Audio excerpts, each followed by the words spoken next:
warahmatullahi wabarakatuh. Salam sejahtera bagi kita semua. Pada video kali ini kami dari kelompok 8 mata kuliah manajemen operasional dengan dosen pengampu Dr. Merlin Maura Karuntu SEMT akan membahas materi tentang manajemen persediaan. Namun, sebelum masuk dalam pembahasan materi, saya akan memperkenalkan terlebih dahulu anggota dari kelompok 8, yaitu yang pertama ada Adelia Kinanti Kairupan, yang kedua ada Gustidian Eka Putri, yang ketiga ada Jordan Janis, yang keempat Nosyati Kuborong, saya sendiri, yang kelima ada Pamela Mangundap, yang keenam ada Resti Leo, dan yang terakhir ada Tesalonika Supit. Langsung saja kita masuk dalam pembahasan materi yang akan disampaikan oleh teman saya. Pada manajemen persediaan, kita akan mempelajari 10 poin penting. Yang pertama ada manajemen persediaan, yang kedua ada fungsi persediaan, yang ketiga permintaan independen, yang keempat model persediaan independen, yang kelima ada permintaan independen, yang keenam ada model persediaan independen, yang ketujuh ada manajemen MRP, yang kedelapan ada struktur manajemen, yang kesembilan ada MRP di bidang jasa, dan yang terakhir itu yaitu teknik lot sizing. Manajemen persediaan. Manajemen persediaan adalah salah satu bagian penting di perusahaan yang dimana berfungsi untuk mengontrol persediaan yang dimiliki perusahaan.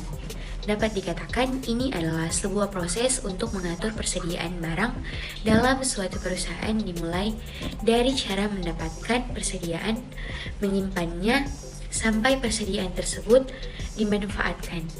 Jenis persediaan di sini dapat berupa barang dalam proses, barang jadi, bahan baku, bahan pembantu, serta barang suku cadang. Manajemen persediaan memiliki dua unsur penting, yaitu satu, analisis ABC. Ini adalah sebuah metode untuk membagi persediaan yang ada menjadi 3 klasifikasi dengan basic volume dollar.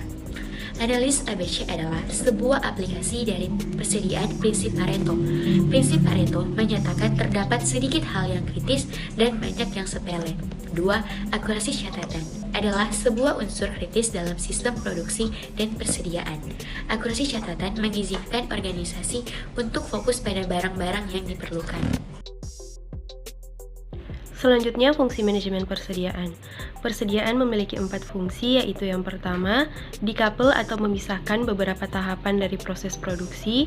Yang kedua, melakukan decouple perusahaan dari fluktuasi permintaan dan menyediakan barang-barang yang nantinya akan menjadi pilihan bagi pelanggan.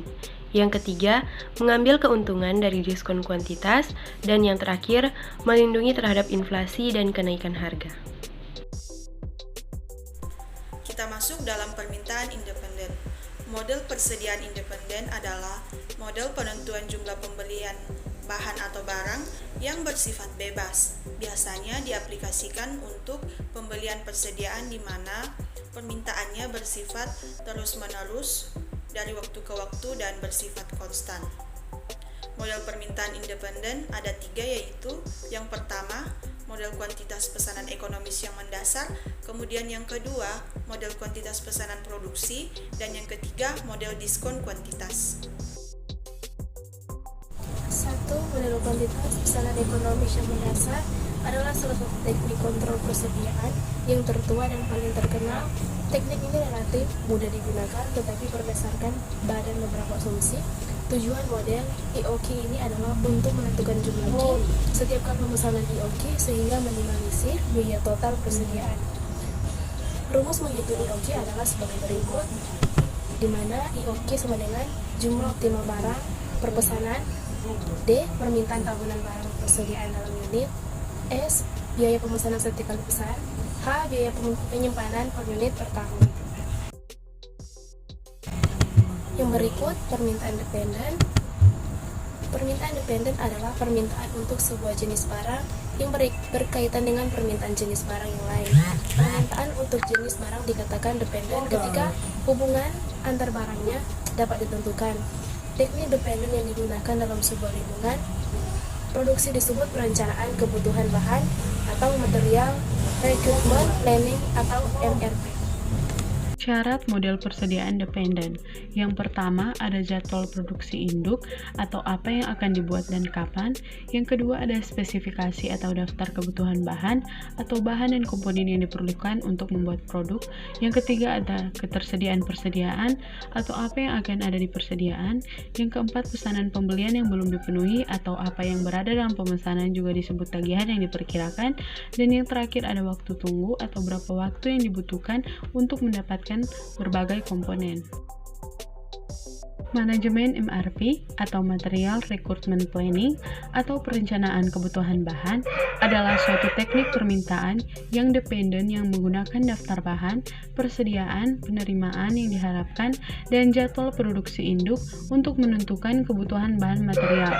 Manfaat MRP yaitu yang pertama mendapatkan respon yang lebih baik bagi pesanan pelanggan sebagai hasil dari jadwal yang terus diperbaiki. Yang kedua ada respon yang lebih cepat terhadap perubahan pasar, dan yang ketiga mampu memanfaatkan fasilitas dan tenaga kerja secara optimal, dan yang keempat mendapatkan respon yang lebih baik terhadap pesanan pelanggan dan pasar.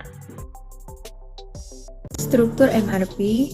Jadi sistem MRP mengambil data atau informasi dari Bill of Material, Lead Times, Inventory Data, dan Purchasing Data untuk menghasilkan MRP by Period Report, MRP by Date Report, Plan Order Report, Purchase Advice, dan Exception Reports.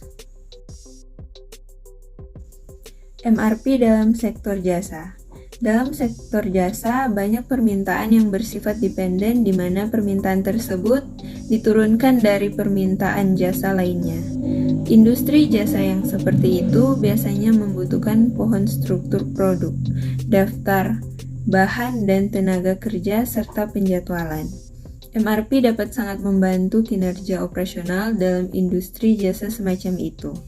Contohnya, dalam sebuah restoran, bahan-bahan dan lauk, misalnya roti, sayuran, dan bumbu, merupakan komponen makanan. Komponen-komponen ini bergantung pada permintaan makanan. Teknik load sizing, sistem MRP merupakan suatu cara yang sangat sesuai untuk menentukan jadwal produksi dan kebutuhan bersih.